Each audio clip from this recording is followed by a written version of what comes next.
որն էր Հայաստանի շահը։ Հայաստանի Հանրապետությունը կորցնում էր ընդհանրապես աշխատատեղ, որպես այդպեսին հասկացությունը։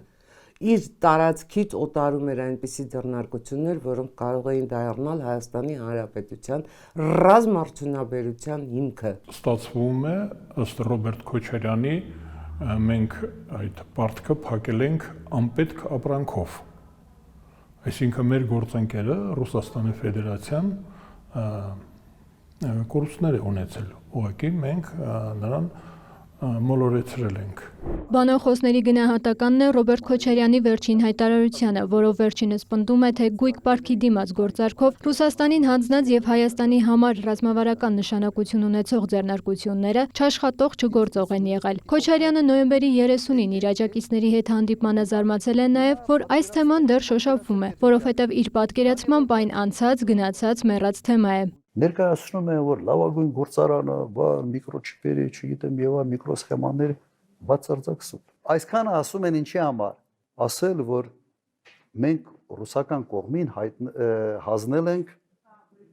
գույքի դիմաց ստրատեգիական նշանակություն ունեցող Հայաստանը ինչ կար չկար։ Տարել ընդամենը մեկ նպատակ ուներ Հայաստանի Հանրապետության տնտեսության տակից հանել այն ճյուղերը, որոնք ապահովելու էին նույն այդ տնտեսության զարգացումը։ Այսինքն Հայաստանի Հանրապետությունը դառնում էր բացարձակապես կախյալ պետություն։ Դատախազության հայտարարության ցանկը կա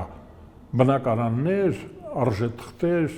արտադրական կարողություններ, այդ բոլորը ինքը շահեց իր գործարքներով, գործարք ազգային ինքնության համար, գործարք աթեիզմի համար, գործարք գույք պարտքի դիմացի համար, որն ինքը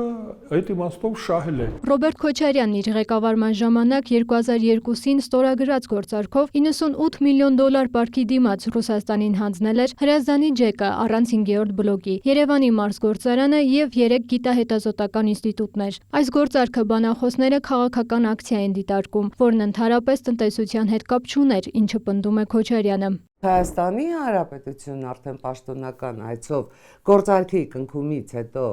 եկած Վլադիմիր Պուտինը խորհրդարանում Արմեն Խաչատրյանի հետ հանդիպմանը այնպեսի մի հայտարարություն արեց, որ ես մինչև հիմա 2002-ից մինչև այսօր 23 տարի է անցել չեմ կարողանում մոռանալ,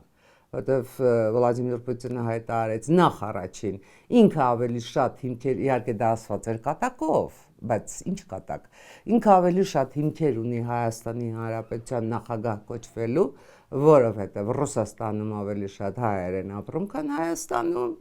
Եվ երկրորդ Ռոբերտ Սեթրակիչը այնպեսի խորամանկ քայլ արեց, Ռոբերտ Սեթրակիչը համոզեց իրեն, որպեսզի ինքը գա եւ այդ ձեռնարկությունները վերցնի, որ Հայաստանի Հանրապետությունում ստեղծվեն աշխատատեղեր։ Վաճառքի է հանվել ոչ թե հենց այդ գույքը, նաեւ այդ գույքը, այլ նաեւ Հայաստանի Հանրապետության ինքնիշխան իրավունքն է ապրանքայնացվել եւ վաճառվել։ Եթե մենք վերհիշենք ում մասին ենք խոսում, օրինակ հայր մերը տերունական աղոթքը չիմանալը նույնպես ապրանք էր, դա վաճառվեց, ասեց, որ ես աթեիստ եմ։ Ռուսաստանին հանձնելուց հետո այդ ձեռնարկությունները չեն գործել։ Անահիտ Ադամյանը եւս նկատում է, որևէ արտադրանք այդ ձեռնարկությունները չեն տվել։ Մինչդեռ Ռոբերտ Քոչարյանը նշում է, որ այդ ձեռնարկությունները, հատկապես մարզգործարանը, սովետական միության փլուզումից հետո այլևս գոյություն չեն ունեցել։ Նրա պնդմամբ գործարանի հիմնական արտադրությունը մեկ օր չի աշխատել, մեկ միկրոսխեմա չի արտադրել։ Իսկ այդ տարիներին երկրի ղեկավարի գործառույթը չպետք է լիներ երկրի տնտեսական պոտենցիալի զարգացումը, հարցնում է Ադամյանը։ Գտնեիր պատվիրատուներ, գտնեիր սպառման շուկա, որն է նախագահի գործը։ Նույն տրամաբանությամբ Հայաստանի Հանրապետությունը պարզապես զրկվեց։ Ինչու էր զարգացվում հենց այդ տրամաբանությունը, դատարկել երկիրը, դատարկել թե մարդկանցով,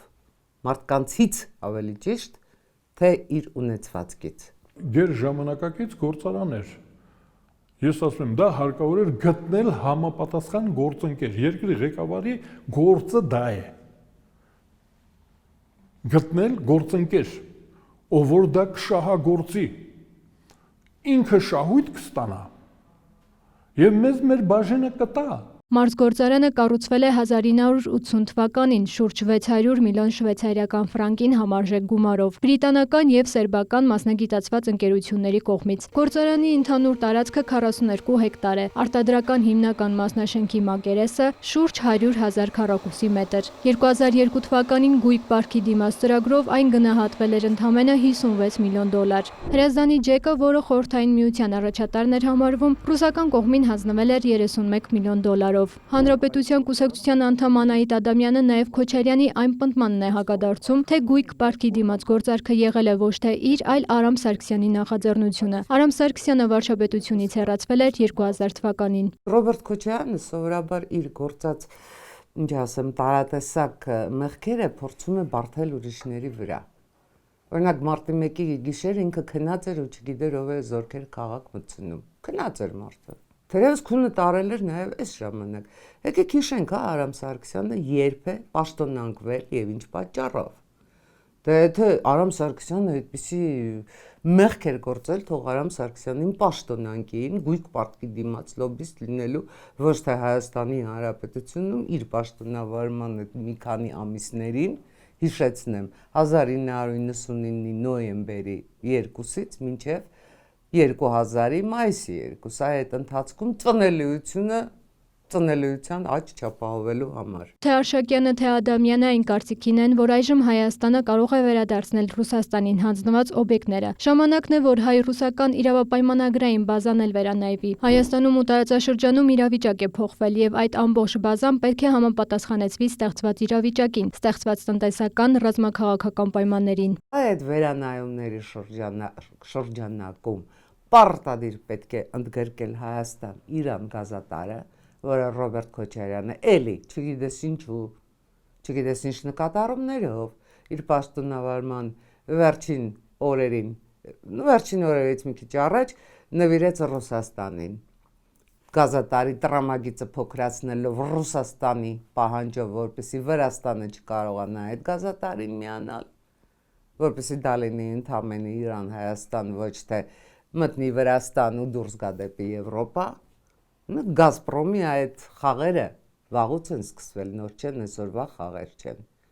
Ընդհանրապես Հայաստանի Հանրապետությունը տարանցիկ երկիր դառնալու որևէ հնարավորություն Ռուսաստանի կամքով չպետք է ունենար։ 2006-ին Ռուսաստանի պահանջով էր կրճատվել Իրան-Հայաստան կառուցվելիք գազատարի տրամաչափը։ 2008-ին փոքր տրամաչափով գազատարը հանձնվեց հայ-ռուս գազարտին։ Պետք է վերանայվի նաև երկաթուղու հարցը, եթե Հայաստանը գնում է թրիփի ճանապարհով, ասում է Ադամյանը։ Ցանկացած զարգացումների դեպքում Ռուսաստանին Հայաստանը թշնամի չի համարում, բանախոսներն են ընդգծում։ Հայաստանը փոխշահավետ զարգացման կողմնակից է պետությունների հետ, որոնց հետ իր շահերը համընկնում են։